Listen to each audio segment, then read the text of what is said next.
Okay, so great pleasure.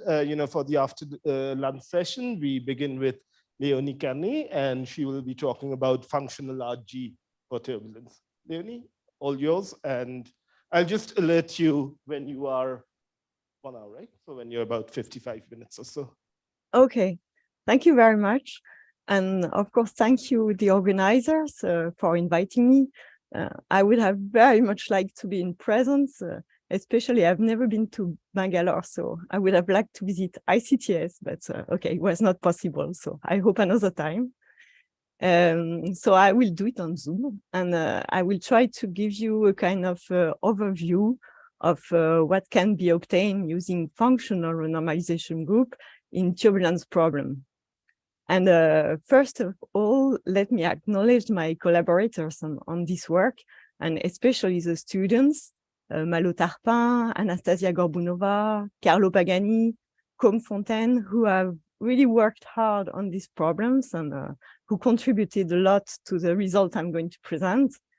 So this is based on these references, more or less, and in particular, the last paper where I summarized a bit this. Okay, so my talk will be divided in 3 parts. So I will first try to give a very basic introduction to functional RG and show how one can obtain a fixed point, which describe a stationary turbulence in this framework. And then the main part of my talk will be devoted to the space-time dependent of multi-point correlation functions. And I will show how one can obtain rigorous results on that using functional renormalization group. And then I will largely illustrate that through comparisons with results obtained from direct numerical simulations. And at the very end, I will talk about anomalous scaling first in shell models of turbulence. So Uriel will have to be patient till the very end to hear about that. So I hope he won't be disappointed. Okay, so first of all, the general goal of all this work is at a very fundamental level. So it's really about trying to improve the statistical theory of turbulence, and in particular, understand intermittency directly from Navier-Stokes equations with as little phenomenological inputs as possible. And one may wonder why renormalization group should be useful for that. And in fact, the motivation is the many similarities between critical phenomena and homogeneous isotropic turbulence. And this has been noted in the 17, I think first by Nelkin, and then it's really nicely explained in this paper by Eink and Gondelfeld, among others. And the observation is the following. So this is illustrated here. This is the critical state of the 3D of an ionizing ferromagnet. And this is a cut of 3D turbulence. And what those have in common, first is scale invariance. So in both states, fluctuations really develop at all scales. And then it's universality. So it means that the property of these two states are largely independent of the microscopic details in the case of critical phenomena, and in the details of the forcing and dissipation mechanism in the case of turbulence. So the properties, the critical properties are universal. So here we are talking mainly about the inertial range of turbulence. And most importantly, the observation of anomalous critical exponents, meaning that the exponents of the power law do not comply dimensional analysis, and they are really anomalous. So they just, they are different from dimensional analysis. Okay. And to explain all this in critical phenomena, the RG has been very successful in the 70s, 80s. And in particular, I have in mind Wilson's RG, which has a very clear physical interpretation in terms of really integrated progressively the fluctuation scale by scale. Okay, so to apply RG, first one needs a field theory. And again, this is well known since the 70s, 80s, how to obtain a field theory from the Navier-Stokes equation. And the idea is just to consider the forcing. So this is Navier-Stokes equation, the forcing as a stochastic term. And just choose it simplest as possible. So it's a Gaussian random field with a covariance, which is given by this form, where this is the profile which is picked at the integral scale. So that the energy, we just require the energy to be injected at large scale as expected physically. And of course, it shouldn't matter to replace the deterministic forcing by a stochastic one, because you are trying to describe properties that are universal and that are insensitive to the precise form of the forcing. And once you introduce this stochastic forcing, then this Navier-Stokes equation just resembles formally a Langevin equation.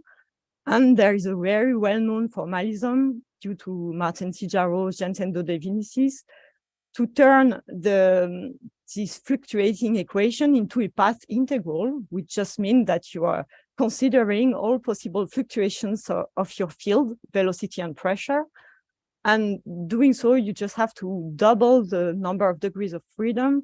So you introduce the so-called response field, but which are essentially Lagrange multipliers to inform the deterministic equation of motion.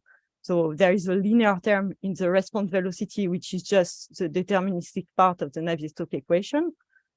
Another one, which informs the incompressibility condition. And because you have chosen a Gaussian forcing, you can integrate over it, and it just gives a quadratic term in the response velocity, which is this term here. Okay, so now that you have a field theory, you can start applying RG.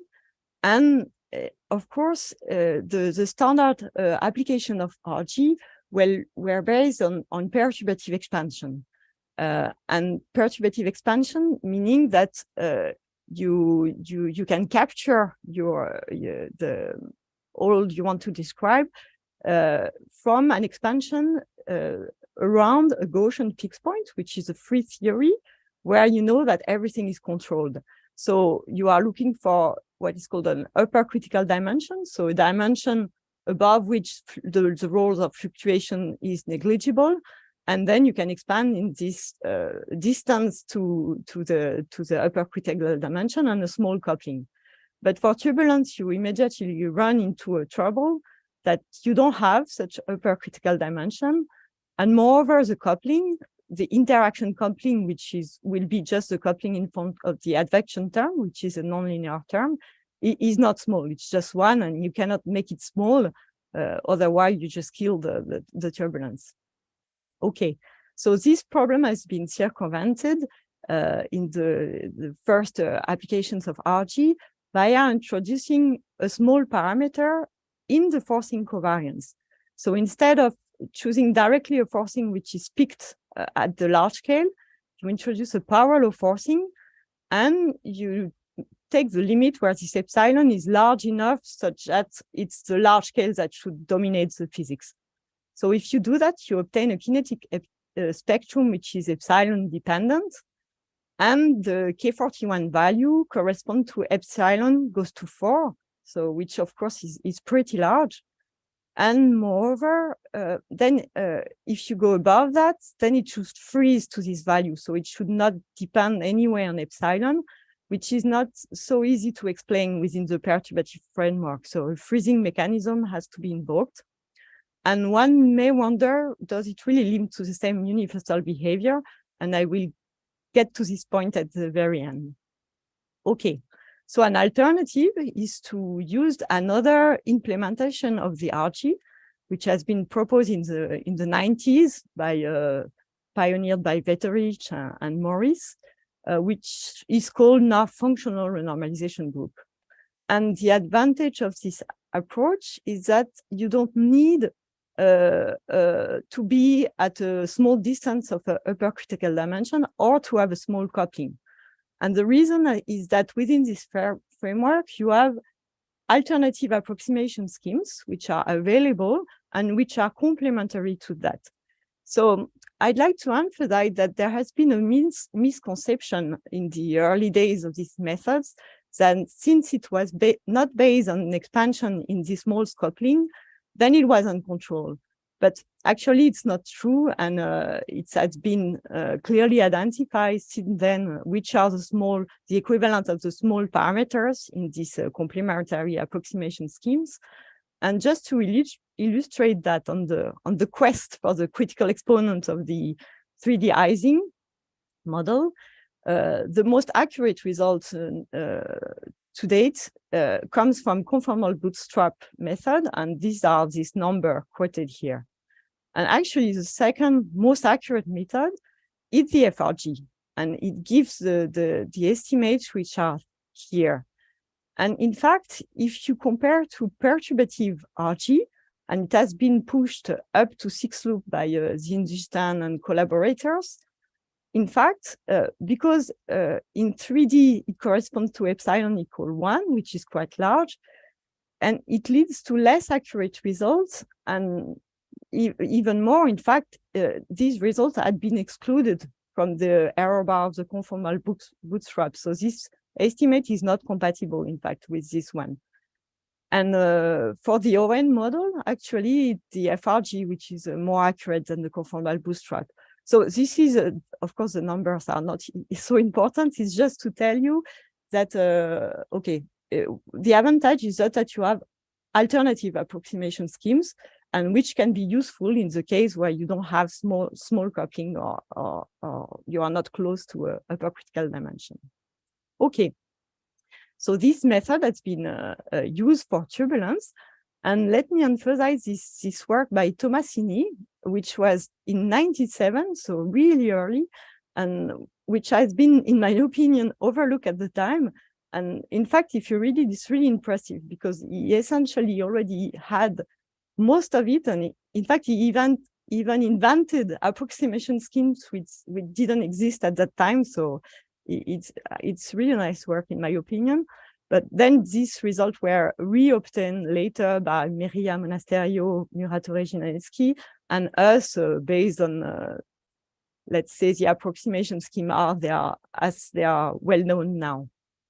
Okay, so I will present briefly this result, and then I will go to the main part, which is about obtaining rigorous results on the time dependence of endpoint correlation function, and then some words about anomalous scaling. Okay, so let me start by the fixed point.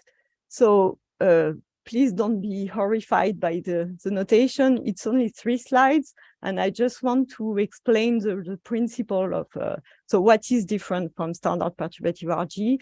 And okay, so please stay with me. Okay, so this functional renormalization group is really based on Wilson's RG. So it's the really same idea as standard RG as you know it. So yeah, the idea is really to perform the average over fluctuation modes progressively. So scale by scale, starting from the large modes, so the large K, the UV scales, are integrating all the way down to the infrared scales, so to the small K. And doing so, you obtain a sequence of scale-dependent effective models, as in Wilson's RG, but the very difference is the object you're looking at. So in Wilson's RG, you're looking at the flow of what's just effective action or effective Hamiltonian, if you wish, which is in fact quite an abstract object, whereas in Wetterich version, what you really look at is the flow of an effective average action, gamma, which is really the precursor of your full thermodynamic potential. So it contains already the description of your system when you have integrated all the fluctuations. And in particular, the fields it depends on is already a precursor of your order parameter, which is very physical. So it's your order parameter at a given scale. Whereas here, it depends on the modes which have not been integrated, which is something which is still fluctuating and not directly observable. Okay, So to achieve this, in fact, it's quite very similar to what you would do with Wilson. You include a term in your functional integral, which just splits the modes you want to integrate. And you do that by introducing a quadratic term, so quadratic in the field. So this is just an example on a standard scalar field theory. So phi is just a scalar here, but it's straightforwardly extended to an arbitrary field. Okay, so it's quadratic, so it's like a mass. It's like a mass, and in fact, you are giving a very large mass to the modes that you don't want to integrate, such that they are damped, so they don't contribute to this functional integral. And at a given scale kappa, so kappa is the RG scale, it's a wave number scale, you only take into account in the functional integral the large wave number. So you average all those modes, and you have an effective description averaging over all modes above a certain scale. Okay, and then from this functional integral, you can define the log z, which would be the free energy at equilibrium, and you're looking at its Legendre transform. So this object is just a Legendre transform of the free energy. So it's a very common quantity in statistical mechanics. And at a finite scale, it's modified by this term. It's just to make sure that at the microscopic scale, so at the UV scale, then it's just your initial action. So it's just your Navier-Stokes field theory in the case of turbulence. And then you integrate fluctuations and you end up with the effective description gamma once you have integrated all the fluctuations. And so at k equals 0, this term just vanishes and you have the standard Legendre transform.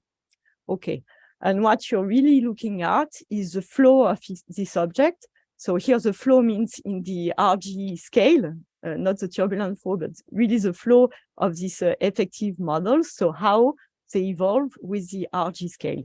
And it's described by this exact equation, which has a very simple one loop form. Okay, so this is our starting point, and this is this which we will use. So let me say, of course, this is an exact equation like all RG equations, but it's a complicated equation. It's functional, it's partial differential, and so on. So you have to make some approximation. But once again, the advantage is, so first of all, of course, you can do perturbative expansion as we are used to, and it gives the same results. But you can also implement alternative approximation schemes. And the main ones, so I won't enter into detail, but they are called the derivative expansion.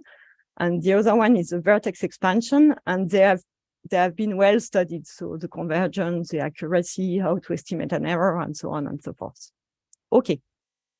So let me now specify to come back to turbulence. So our functional integral had this form with all our fields, with the Navier-Stokes action, which is just the equation of motion and the incompressibility constraint. And in fact, in this case, the terms that would play the role of this cutoff are already there. Because if you like, yes? Just going back, R is something you choose. Yes, so the only thing that you want is that it exponentially suppress the high modes, that it's large for the small modes, that it goes to 0 when kappa goes to 0, and it diverges when kappa goes to infinity. So apart from these 4 limits, it can be whatever you want, and you can show that it does not depend on the precise form of this. And so I can choose something that makes my life easier. Yes, and in fact, it's often used. Instead of this short form, you can just join this by a straight line.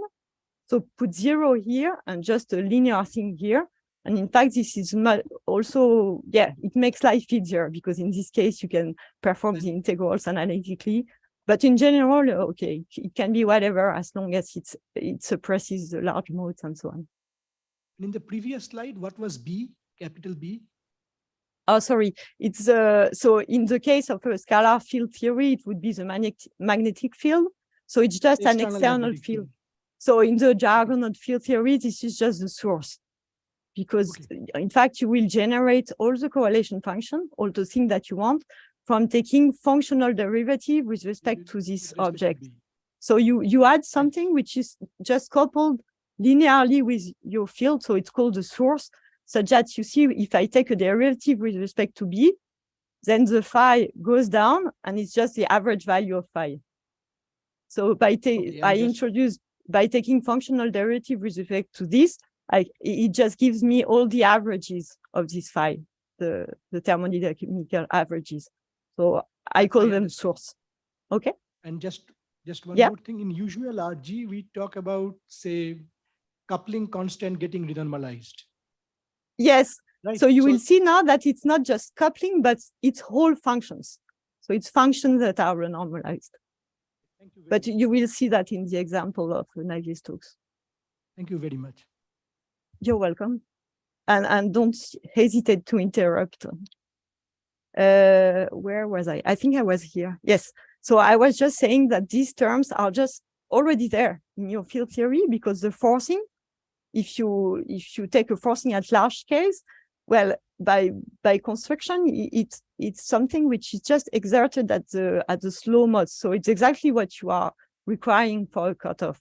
So in fact, if you just let it depend on the scale, so it means that the turbulence builds up with the RG, and then it just stops at the integral scale, it does the job. So this term is here, and you can also put the usual one that you would put, which in this context has the interpretation of an effective friction at the boundaries, okay, which will go to infinity once you take the infinite volume limit. Okay, so this is your cutoff, and then you can just do apply the formalism and look at, you have an exact equation which describes how gamma will evolve with the RG. So the simplest thing that you can do is what I will present now, and it is based on the approximation scheme that I've called vertex expansion, but I don't want to be too technical, so it can just simply seen as taking a ansatz for this gamma, okay?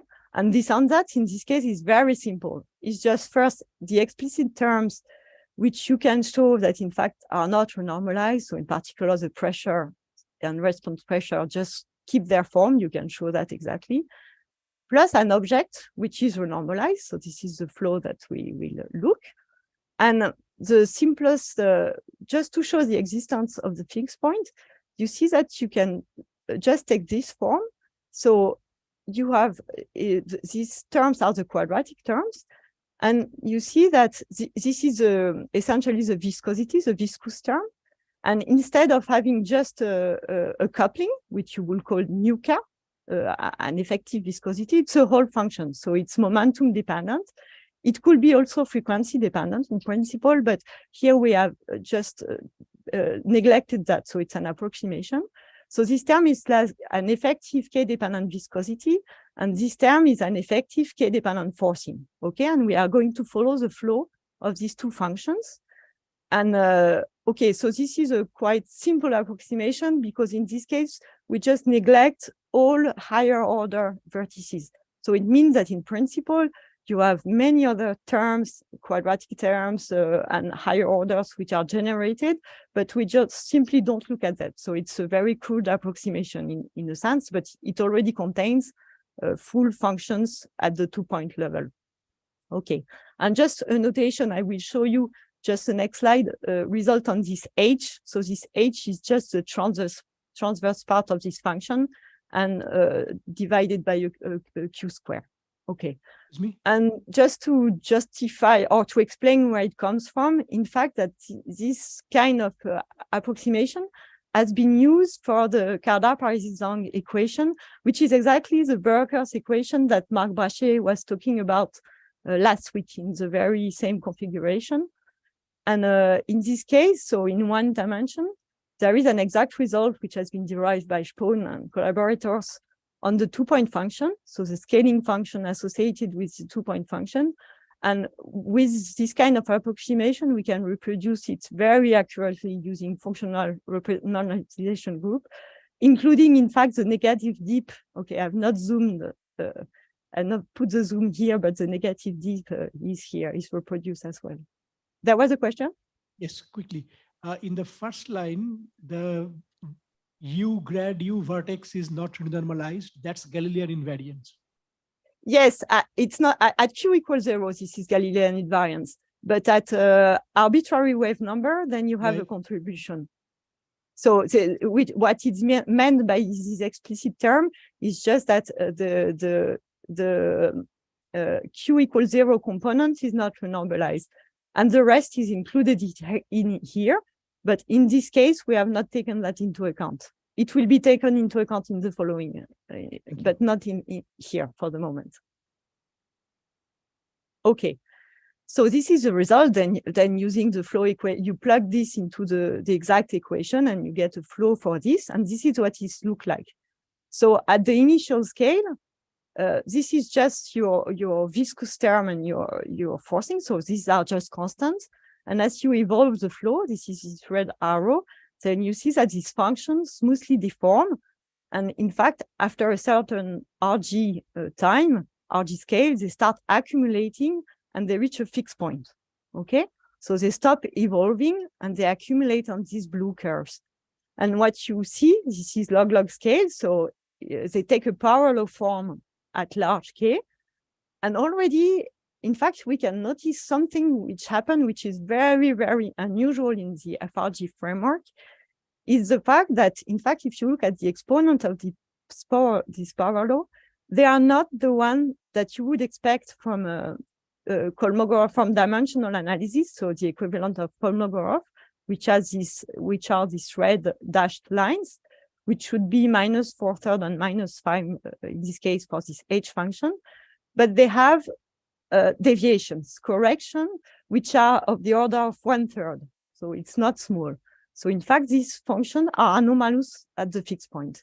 But however, at this order, now you can go back to physical observables, starting with, for instance, the kinetic energy spectrum. And it turns out, so this is an observation, that this deviation compensates and such that for the energy spectrum, you recover, in fact, exactly, you obtain exactly P to the -5/3. So there is no correction at this order. And of course, this is a limitation of the approximation that we did. Okay. And you couldn't look at that at the structure function. And for the second order structure function, you also find that there is no correction, and you can estimate the coefficient, which is just the slope here. And it's very much in agreement with the survey that was made by Skinny-Vanan in 85. And if you look at the third order structure function, then this is an exact result, but it's not surprising because in fact, first you recover this result and you recover the 4/5 exactly. But this can be explained because in fact, you have satisfied the ansatz satisfied all the extended symmetry that ensure that this result holds exactly. There was another question. Yes, if you go back a step, so the equation for H replaces the beta equations, right? Yes, exactly. Yes, exactly. It's like your beta function, yes, except that they don't just describe one coupling, but a whole function. But then I land up with some kind of differential equation for H. Yes, but it's quite simple. It's first order in the RG scale, and it can, so in this case it can be solved numerically, but with really an explicit scheme, it's not difficult to solve this equation numerically. In principle, in functional RG, this equation is solved numerically. Here it's solved numerically, yes. In certain cases you can do that analytically, and in what I will show in the following, it's done analytically. But here, yes, this was done numerically. Thanks very much. You're welcome. Okay, so the conclusion of this part is that you can have very simply within this framework a fixed point. And the advantage is you can really consider from the start large scale forcing.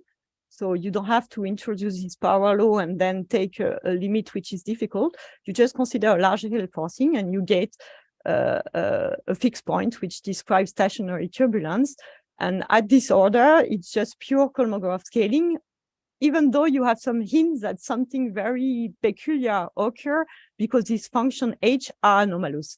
But okay, it should be improved if you want to access an anomalous correction.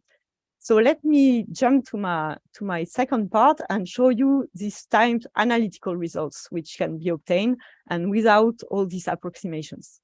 Okay, so and it's about space-time depend. Sorry. Can I ask another quick question? Yeah, sure. So sometime we talk about Kolmogorov's constant, the constant before the scaling exponent. Yes, right? this one? In FRG, is that universal or not? This one, yes, clearly. Is universal. And this one is universal. Sure, and this one, in fact, it's expressed as an integral of, so it depends, it's an integral over your forcing profile.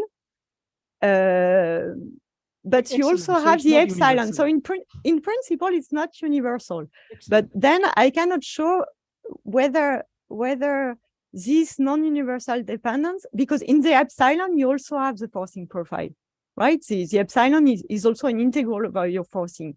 Yeah. So what is observed is that it depends really mildly on this.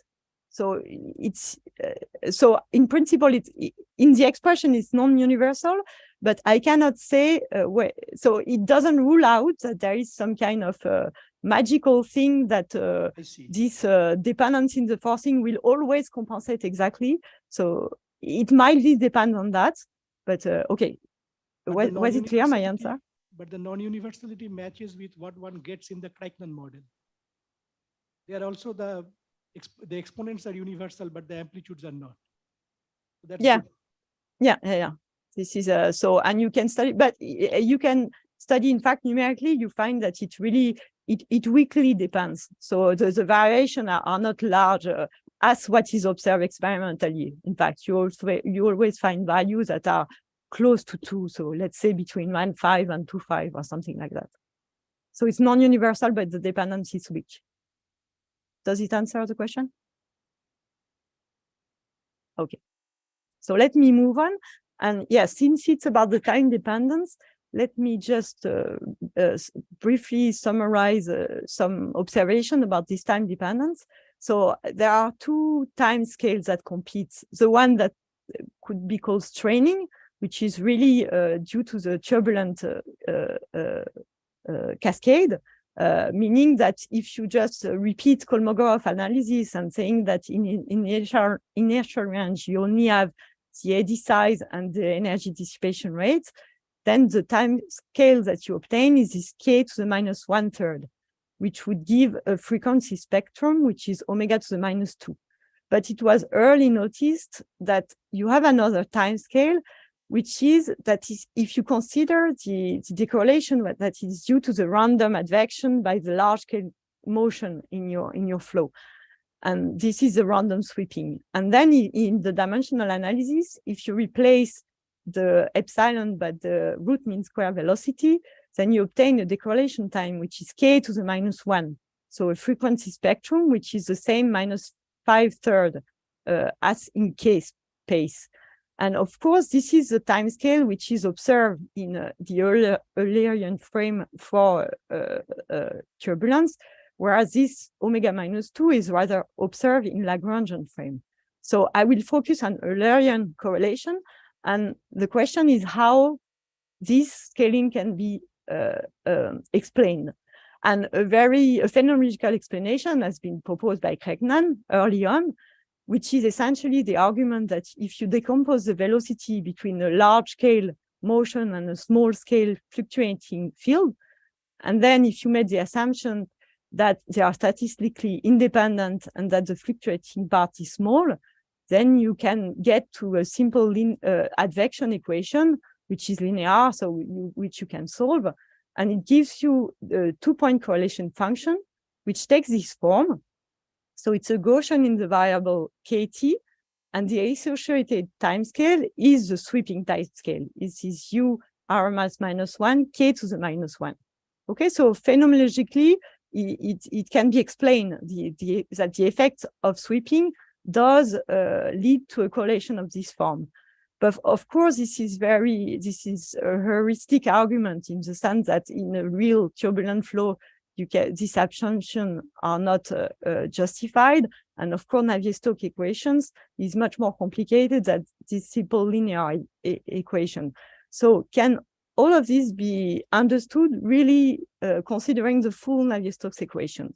And I will answer to that. So again, don't be scared by the diagrams. What I want to say is really explain simply what the derivation consists on, that you get a flavor. And okay, don't be scared by these diagrams. So again, the starting point is the exact equation, but this time, instead of writing in for gamma, I've written in for W, which is log Z. So it takes this form. And for those we know, in fact, it's really similar to the Polchinski equation that was derived even before Wetterich. Okay, so it's this form. The only thing is, so it's what I was saying just before, if you take functional derivative of that with respect to the sources, which here are the J, then you just generate all average values of your field. So in fact, if you take functional derivative of that, you get equation for the endpoint correlation function. So this is really the object I'm interested in the following. So it's a correlation of n velocity at n space-time points, okay? And these alpha are just the space indices, the space components. And of course, if you know all of them, then you have your statistical theory of turbulence. So this is the goal. And geometrically, if you represent the flow equation of this, so these legs just represent the n space-time points, so in Fourier space, the frequency momentum at which you measure your endpoint correlation. And the flow of this, which is obtained from this exact equation, can be represented as that. So you have a part where you have a loop, which comes from this term, and you have a part which takes this form here. Okay, so this equation is exact, but of course, if you want an endpoint, you see that it depends on n+2 and n+1. So of course it's exact, but then you have to consider the flow of n+1, n+2, and you get an infinite hierarchy. As you well known, when you have a nonlinear problem, you have this closure problem that your equation is not closed. Okay, so to obtain something, you have to close this. And what I will show you is that if you consider a specific limit, which is a large wave number limit, so it means that you are observing your correlation function at all wave number which are large, and large with respect to the inverse integral scale. Then, if you consider this, you can close this set of equation without any further approximation that this was large wave number limit. And the principle is very simple. And it's all based on an exact property of this equation, which is just this little red cross here. This cross is just this term. So the R function that you have put to separate your modes. And the only important property is that it's exponentially 0 after your RG scale. So first, if you consider all your wave number which are large with respect to your RG scale, which ultimately will become the inverse integral scale. Then first of all, here it's external momentum, the external wave numbers that go through. So this is just exponentially suppressed. You can forget about all this. Then, since there in your loop, your momentum Q is constrained by this function to be smaller than the RG scale. So then by construction, if you take a P, an external momentum, sorry, K, I've noted them K. So this P is just your external wave number key that are large, then it implies that the internal, the one in the loop, is very much smaller than your external. And then it means that you can expand in a controlled way in the ratio K over P, Q over P, okay? Which means that essentially you can set Q equals 0 in this. So, for those of you who know field theory, in fact, we do that in the vertices, so in the gamma function. But this diagram of correlation function, of course, can be seen as 3 diagrams constructed from the vertices. Okay, so this is technical, but trust me, in fact, you can do this in the vertex function. And this is just asymptotically, sorry, exact for if all your K are very large, and this has been shown, for instance, in this paper. But the thing very unusual that happened for turbulence, that it turns out that all the vertices where you have one momentum that is set to 0 can be expressed exactly in terms of what is called the Ward identity. So it's just an exact identity that you can that unshoe from the symmetries, from your symmetries of your field theory. So you have an exact expression for all the vertices as soon as they have one leg with a 0 with a wave vector which is 0, which is unsure about that. Meaning that once you have taken this large momentum expansion, then your equation is closed exactly using the Ward identities. And just a word, these symmetries are in fact what is called extended symmetries, which means that we will consider time-dependent parameters. So the first one is just Galilean symmetry. And instead of considering a shift by a constant velocity, you consider an infinitesimal time-dependent velocity. And this was well known since the 80s, that this is an extended symmetry of the Navier-Stokes equation. So it has been used, for instance, by Antonov, Adzemian, a lot of people. But there is another one which has, well, in fact, was not known, and we found, which is a time-dependent shift in the response velocity sector. And this is what allows you to really express any vertices that you have in there exactly in terms of this Ward identity. Okay, and what you end up with is a closed form for the endpoint function. And so meaning that it does not depend any longer on n+1 and n+2. Okay, so the equation for n is just depend on n. And with a term, which is this term here. So it has 2 important features. First, if it's of order k square in the wave number, and the subleading contribution will be of order k. And then all the nonlinear part is contained in this thing. And in principle, it could depend on all order n-1, n-2, and so on. But in fact, no, it only depends on the 2-point correlation function. So once you know the 2-point correlation function, you can compute any order, all n-point correlation function, because this term will take the same form, in fact, for all correlation function. And moreover, it does not depend on the time and wave number you're looking at, okay, the external one. So at a fixed point, it's just a number. So this blue thing is just a number. And moreover, since it's linear, then it can be solved analytically. It can be solved analytically, and the solution takes this form. So it can, so essentially, it takes the form some time-independent K41 scaling, star a dominant term. And what did I want to say? Okay. And so the form of this dominant term is obtained at all time, but it simplifies a lot in 2 limits, which are the small time and large time. So let me just give this expression. And at small time, what you obtain is this form here. So you see that it's a square in KT. So it's a Gaussian, a sum of Gaussian in the variable KT. And at long time, you have another form. So it's still quadratic in K, but then it's linear in T. Okay. And this term is exact. It's computed exactly, included these constants, which depend on the 2-point function. Okay. And for C2 at small time, I will show you just in a moment that it's just a form. It just gives you the random sweeping. So you obtain the K-1 scaling. except that here it's obtained rigorously from Navier-Stokes equation. So it's a rigorous proof, if you want, of Krishnan argument. But here we have it for any, it's generalized for any endpoint correlation function. And moreover, in fact, it unveils that there is a crossover to another regime.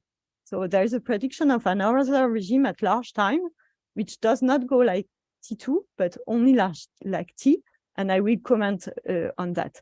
But first of all, let me straight away notice that from this expression, if you look at equal time, so what will enter structure functions typically.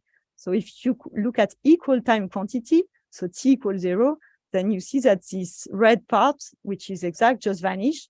So you are left with something which is essentially K41 times the correction, subleading correction that we have not computed yet. So meaning that if you have intermittency, it is contained in that, and okay, we have not computed it. So at this order, it says nothing about intermittency correction to K41 scaling, but nonetheless, it tells a lot about time-dependent quantity, and this is what I will comment on. So Uriel will have to wait again before saying anomalous things. Okay, so let me just notice that in fact, it can be, these two regimes can be understood physically very simply. And in fact, it was already in germ in the early work. In particular, if you look at Taylor, famous work on the Lagrangian mean square displacement, he predicted these two regimes for Lagrangian particle, ballistic transport at small time and diffusive transport at long time. And then if you repeat Krishnan argument, he showed that Eulerian correlation function can be expressed, so using, again, assumptions like statistical independence and so on, which are not rigorous, but anyway, if you use that, it can be explained under this form, where this is precisely the mean square Lagrangian displacement. So then if you plug in that Taylor's result, you precisely obtain the two-time regimes that we found using FRG. So in fact, it's really simple. The physical interpretation of these two regimes is just equivalent to this crossover between the ballistic regime and the diffusing regime at long time. Okay, so let me quickly compare that with a numerical simulation. So nothing special, just standard numerical simulation, except that we put a lot of effort on temporal averages to have a nice enough temporal correlation function. Okay, first of all, two-point function. So this is the FRG result, which is similar to Krishnan result. So this Gaussian in KT. And what you obtain that if you divide by the value at 0, which removes this part, then you should obtain a Gaussian. And in particular, if you plot in the variable KT, everything should collapse into a single Gaussian. And this is precisely observed in the simulation. So these are the correlation functions for different K. So of course, the decorrelation time depends on K. But if you we plot everything in terms of TK, then everything collapses into this Gaussian. And you can extract the decorrelation time from a Gaussian fit of this curve. So the Gaussian fit is these lines here, the plane line, the symbols are the numerical data. You can extract the decorrelation time. And indeed, you find this K-1 scaling, which is sweeping and very different from the K to the -2/3, which would be the straining time scale. And in fact, a very similar plot was already obtained by Favier and Cambon in 2010, where they observed this K-1 very clearly. Okay. To go further, we also looked at the three-point correlation function. So at small time, they should take this form. And in fact, in numerical simulation, it's really hard to access generic wave number configurations. So we focus on what we call advection velocity correlation function. So this first term here is just the advection term in Fourier space. So if you write Navier-Stokes in spectral space, this is just what you get for the advection term. And we correlated it at a shifted time with another velocity. So the advection is at time t0, and this is shifted by a time t. And this, you can show easily that it's just a combination of 3 points. So if you take this time delay to 0, this is just the usual local energy transfer. I explained, for instance, the book of Verma, which shows that the transfer is local in wave number in the cascade. Okay, and this is a time-dependent version. Okay, so the FRG prediction concerns the large K. So since it implies this quantity involves a combination, a sum over all K prime, then we have to look at this thing where we select only the large K prime, because the FRG does not apply for arbitrary K. So we did that by a simple usual spectral decomposition of the velocity. So if you select only the large K, then it should take this form according to FRG. And again, it should collapse onto a single Gaussian when plotted as a function of TK. And we precisely observe that in the numerical simulation. So again, the line are the Gaussian fit and the dot the numerical data, and everything collapses when you observe as TK. Okay, and there is something more quantitative, is that this blue alpha naught, it all comes from the G2. So it only comes from the 2-point correlation function. So it's the same number for any endpoint.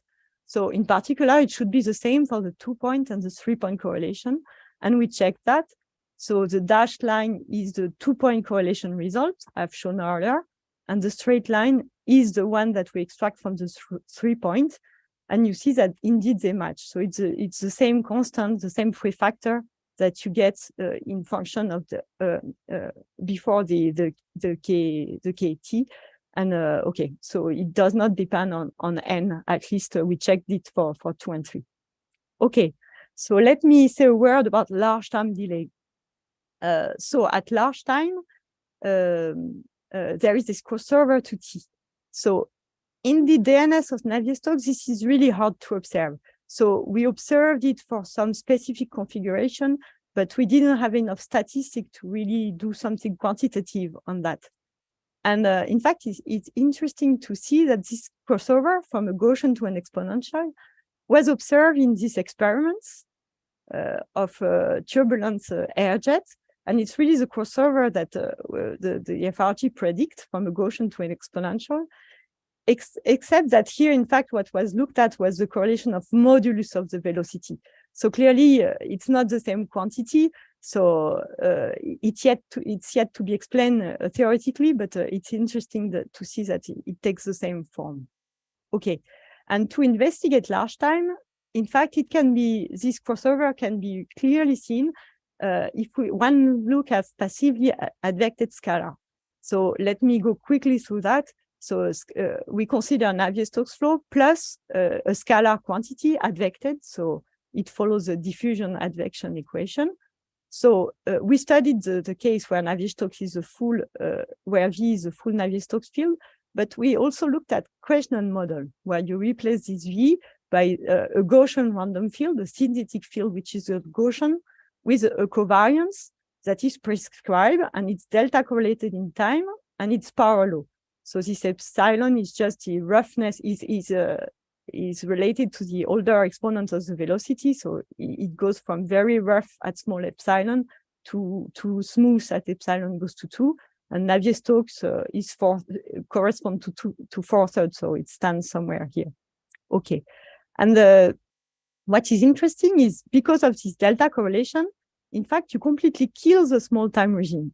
So you can show that the correlation are only given by the large time regime, which is the exponential. Okay, and in this case, because you know exactly the 2-point function, you can compute exactly this prefactor. It takes this form. So let me emphasize that in this case, epsilon can be seen as a small parameter, and it can be controlled in perturbation theory. And a very similar result had already been obtained in several works, including Mitra Pandit in 2005. Okay, so we tested that also in numerical simulation. So first of all, everything should collapse into a single exponential when plotted in function of tk square, and this is precisely observed. And you can extract from the exponential field the value of this thing. So this is an example where we vary d naught And if you plot this, you can extract from the plateau the value of this kappa renormalized. And we varied d naught, epsilon, kappa, all the parameters, and we compared with the FRG formula. And what we found, so this is the value extracted from the exponential fit, and this is a value directly computed from this formula. And you see that it really precisely describes all the simulations which are in different regime, different epsilon, different d naught, and so on. So it really confirms on a quantitative level this expression.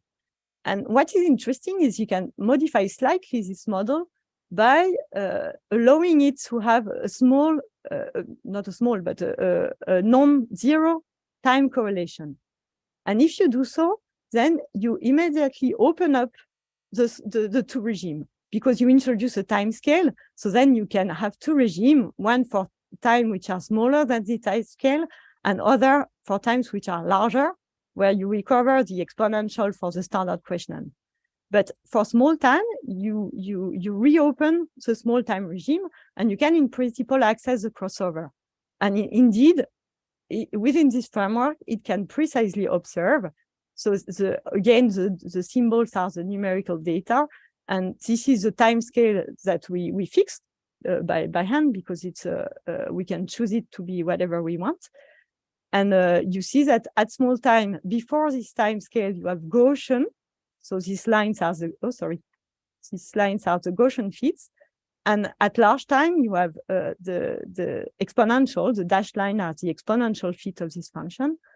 And if you look at this quantity, which is you take the log, then you have just this exponent, the derivative, and you rescale by k squared. Again, everything should collapse. For the Gaussian regime, you just obtain a linear line. And in larger time regime, you just obtain a constant. And okay, so this corresponds to what we observe in numerical simulation. So in this case, since we can access the time scale between the two regimes, it's easy to observe these two regimes.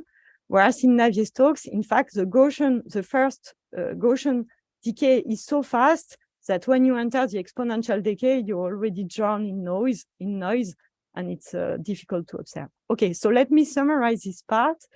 So I've shown you how we can obtain simply a fixed point, and I've shown you something more important, that is a rigorous derivation of the time dependence of endpoint correlation function in the regime of live wave number.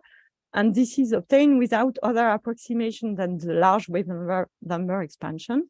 And it showed the existence of two different times. At large time, it's a generalization of sweeping, and at long time, where it's dominated by the diffusive behavior and it's exponential. So I've been very slow, so I can stop here and jump to my conclusion. Chairman, I'm sorry, I haven't been, or you want me to say 2 words about anomalous scaling? No, if another 10 minutes is okay with you, I think we have time for that, right? We have so would 10 minutes be all right? Oh yeah, yeah. Okay, I think is it okay for you? Yeah, I think so. Because we have Okay. a coffee break for an hour, so we can absorb the time there. You can recover. Okay. Exactly. Fine. Okay. So I'll be quick, because this is really the most recent works that we have done.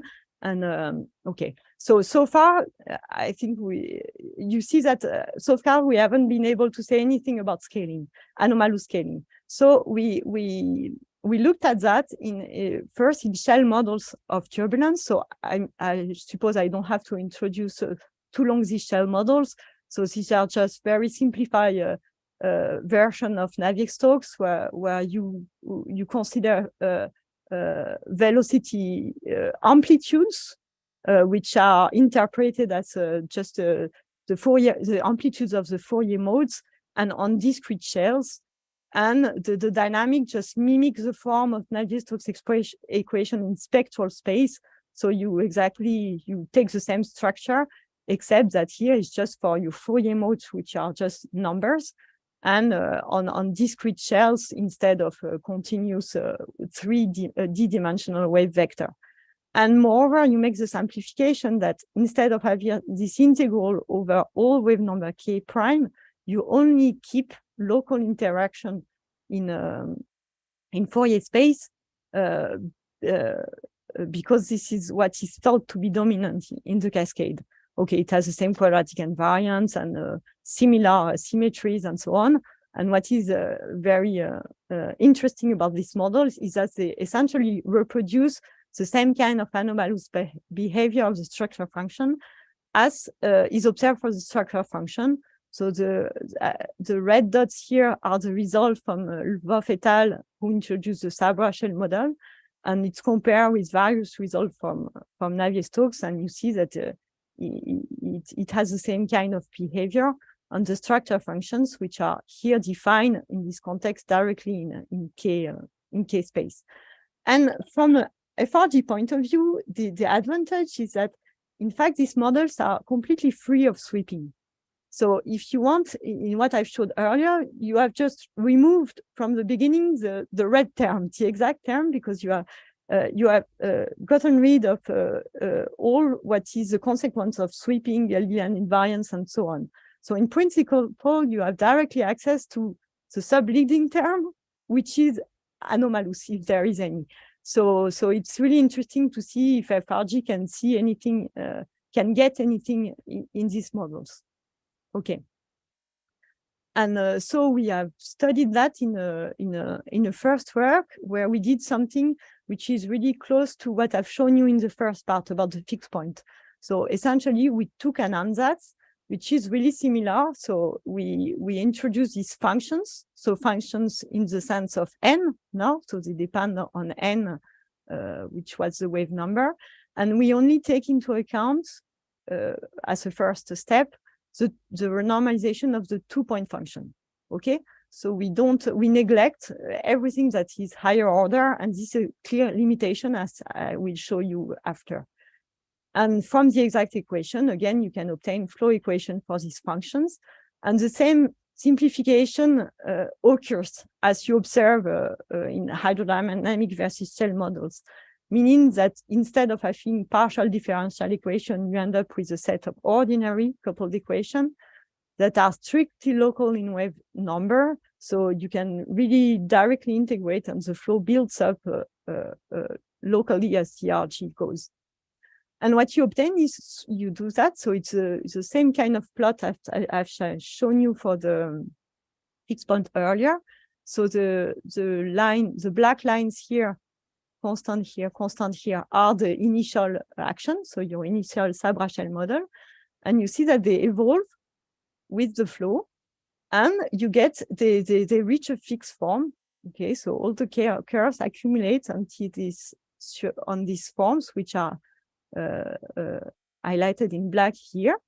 And again, these functions are anomalous, as we saw for the fixed point in Navier-Stokes. So the functions that enter gamma, which are not yet the observable, but which are this renormalized function, are anomalous. But this time, the anomaly survives in the structure function. So if you look at the second order structure function, then this little correction don't compensate, but they do give a correction for the second order structure function, which is in agreement with what was observed, what was measured, for instance, in the paper by Love. And it's definitely closer to this value than to the 2/3 value, which is the K41 value in this case. Okay, but you can compute higher order structure function. And so far, what we found is all of them are anomalous, but the anomalous exponent is affine in P. So what we see for the moment is really like a beta model, if you want. It's anomalous, but it's unifractal. And it's really clear what it is so. In fact, we can, if you look at the diagrams of the structure function, we have really killed everything but what comes from the 2-point function. So at this order, you cannot have anything else that if you want all the anomalies contained in these 3 functions, so it has to be this way. But now we are working on improving it, and okay, we have good hopes that at least for the 4th order, we are going to get something which is not just a beta model, but which is closer to what is really observed. So do I have 2 more minutes? Okay, let's say yes. Just Yes. Just a quick remark.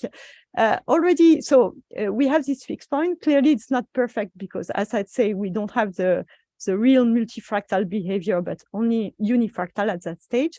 But still, we can say something about power law versus large-scale forcing within the framework of the shell models. So what we studied is the competition between a large-scale forcing, sorry, this one, the usual one, which is picked at the integral scale, and a power law. And in this context, the value which would be 4 in Navier-Stokes is 0. Okay. And first, we looked at the case where you have only power law. So you kill this part, you kill the large-scale forcing, and what we get is this exponent here.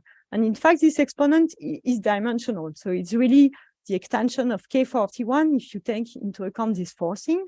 And it gives you a rho-dependent energy spectrum like you observe when you do that in Navier-Stokes. But so it's not anomalous, it's just a K41 scaling.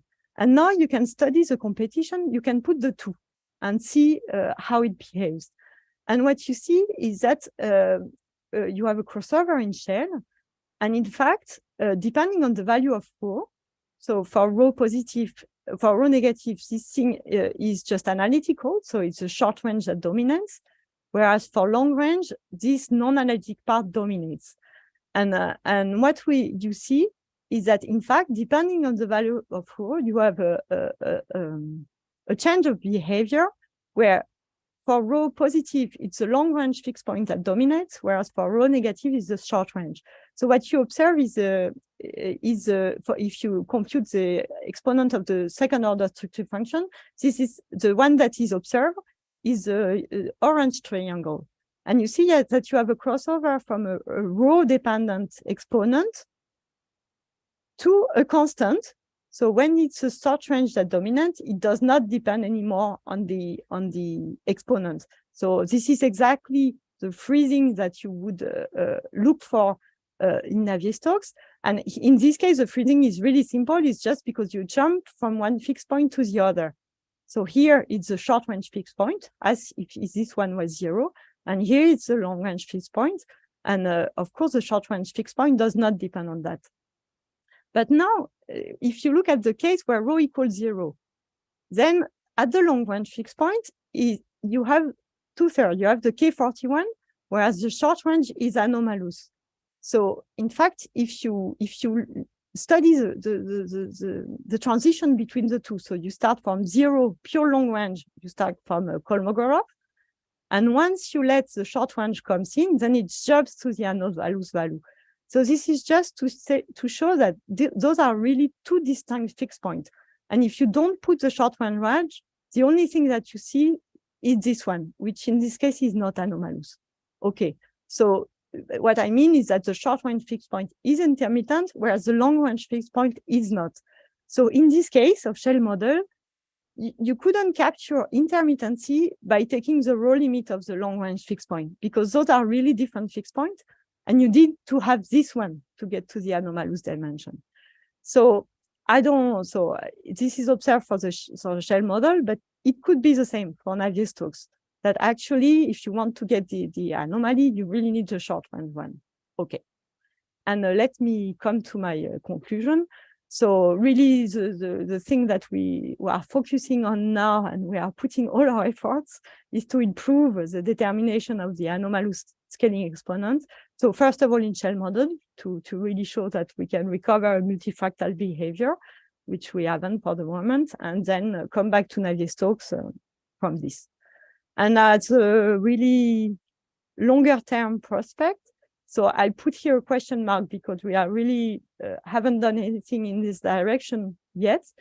But in principle, in FRG, what you really have is the effective description of your system at a given scale, having integrated all fluctuation. So in principle, it could be used to provide the effective description as a given scale that you would choose and it could be used maybe to improve some subgrid modelization, but it's not at all advanced as what you showed, what you've seen last week in the talk of Luca, for instance. But okay, it's an interesting direction that would be worth exploring, in my opinion. And sorry for the delay, and thank you for your attention. Thank you very much, Léonie. Time for a couple of quick questions because Rahul, you had one. Dhruba, why don't you go ahead and then I pass the mic to Rahul while we wait. Maybe not.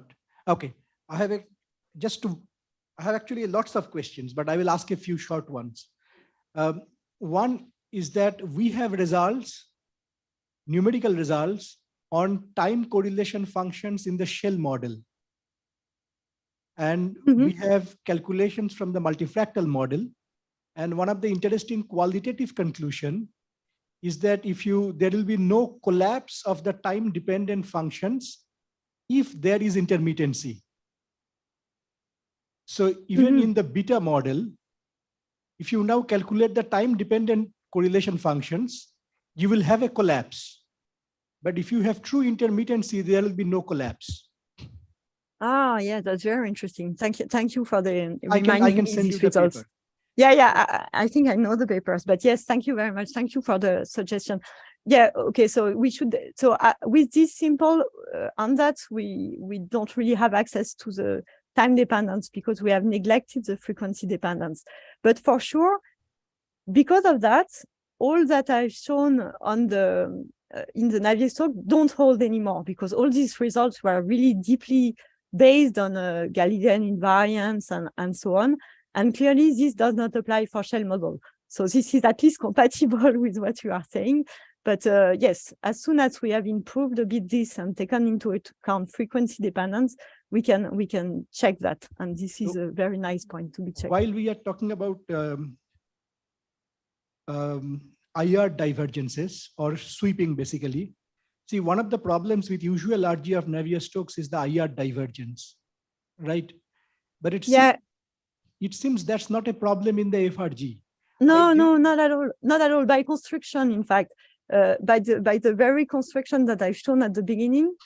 So it's a property, in fact, of this FRG is that since you have this cutoff here, at any finite scale, you have no IR divergency. So you have neither UV nor IR divergency. And in fact, this is why your gamma, you can show exactly that they are always analytical. And in particular, this is why you can expand them like I did at large wave number. So within this framework, you have no divergences. So it's not in divergences that you have to look for stuff. Everything is completely regular and smooth at any finite scale. And in fact, everything builds up. So the choice of RK at small q is like a IR regularization. Exactly. Yeah, it's like if you had it would be a regularization with a mass. Thanks very much. It was a wonderful talk. Thank you. Thanks. Rahul, you had a question? I have several questions, but I will ask only a few. One is, did you try to use this method for the one-dimensional stochastically forced Burger's equation, but forced with a power law forcing? Yeah, very, very interesting question. So in fact, yeah, I think you should be able to do it, but we speculated several years ago that any multi-scaling that is seen in numerics might be an artifact and it should be bifractal. So I wonder whether such bifractality could emerge from your calculations. Yeah. So in fact, historically, I was interested in KPZ much before turbulence. And in fact, all this work we did was before I started working on turbulence. And I've only studied Burgers in the KPZ regime, meaning not with the power law forcing at large scale. And definitely, this is the next step after shell models that we should undergo. So the answer is not, no, I haven't looked yet. I haven't gone back to Burgers yet. So, but yes, of course, this is the other thing. After shell models, we should check whether we get the bifractal spectrum for burgers. But no, I haven't. We haven't done that yet. Thank you very much. Questions? If not, let's thank Léonie again and